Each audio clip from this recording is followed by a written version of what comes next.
You ask Tiger to solve. This deals with linear equations with one unknown.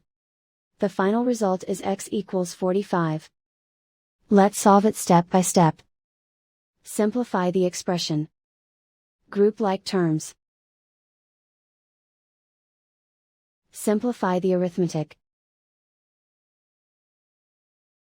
Isolate the x. Divide both sides by 4. Simplify the fraction. Find the greatest common factor of the numerator and denominator.